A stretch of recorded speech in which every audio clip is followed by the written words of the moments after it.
Olá, tudo bem? Eu sou Andréia Poleto da Expressão Odontologia e eu vou te falar hoje mais um pouquinho sobre o bruxismo. Hoje eu vou falar um pouquinho sobre como resolver aqueles problemas, daqueles desgastes que o bruxismo causou nos nossos dentes. Para corrigir tanto a função dos nossos dentes, para que eles voltem a ter a função mastigatória correta, quanto protetiva da nossa articulação, quanto estética, que a gente também quer, né? Então, me acompanha aqui na minha tela.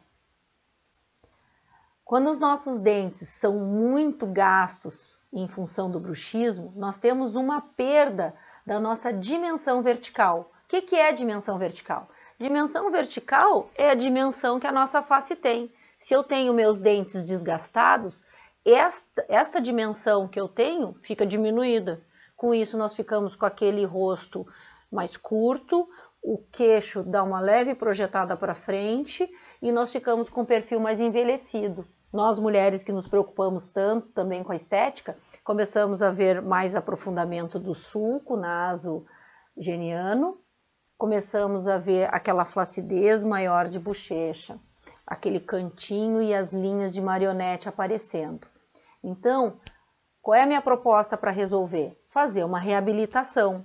Como é que nós fazemos essa reabilitação dessa dimensão vertical?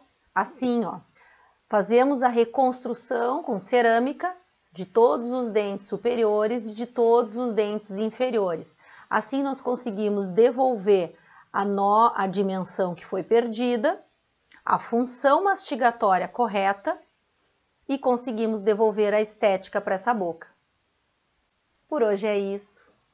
Se quiser saber mais, é só me procurar, Andréia Poleto, ou a minha clínica Expressão Odontologia.